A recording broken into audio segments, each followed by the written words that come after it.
Okay, usapang engine at chassis number location ulit tayo. So meron tayong Mitsubishi Strada na 2013 model dito, mamen. So titingnan natin ngayon kung saan ba natin makikita ang engine at ang chassis number nito.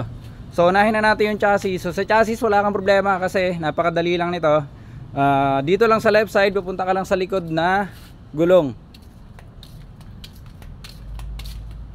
So kapag ka nakaharap ka sa engine bay sa left side, so dito lang siya. So napakadali lang stencil din, napakaluwag, so wala kang problema. Ngayon punta tayo naman sa engine.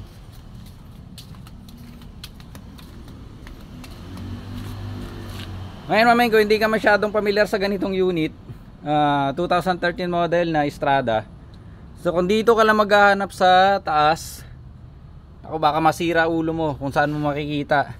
Dahil hindi mo talaga makikita dito pag dito ka sa ibabaw. Ngayon mamen, dito sa right side natin, kapag nakaharap ka sa engine bay, pupunta ka dito sa ilalim ng gulong. Okay. So ngayon, saan ba dyan? So ayan, makikita nyo may mga siwang dyan sa ilalim. So hindi dito kapag nakaharap ka, ito right side, ito left side. Ngayon dito ka pupunta sa left side naman. Itong cover na to, itong rubber na cover na to, tatanggalin kasi may mga clip to So ito, tinanggal ko na yung clip. So hahawiin mo to. Tatanggalin mo yung mga clip para mahawi mo. Teka lang medyo masikip Ngayon pag nahawi mo na yan, yan, kita ba? Yan. Yan mamen. So ngayon, yun, kung nakikita nyo yung eto, ayan, yung tubo na yan, yung tubo na maliit na yan, ang engine number nya mamen, eto.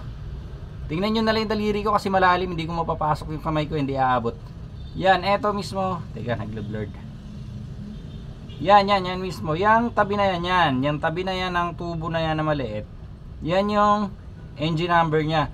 So kung doon mo hanap sa ibabaw, mauubos sa oras mo kakahanap. Dahil nandito lang siya sa ilalim. So ayan. Yan mismo. So medyo makalawang na, kaya hindi siya masyadong kita dito sa camera. Medyo madilim na rin kasi. So ayan, medyo tricky lang ng konti, pero kapag galang mo na, madali lang naman. Kaya lang medyo mahirap din stencil to dahil malalim. Kailangan mo talagang tukutin. So kailangan mo na panundot kapag mag-stencil ka.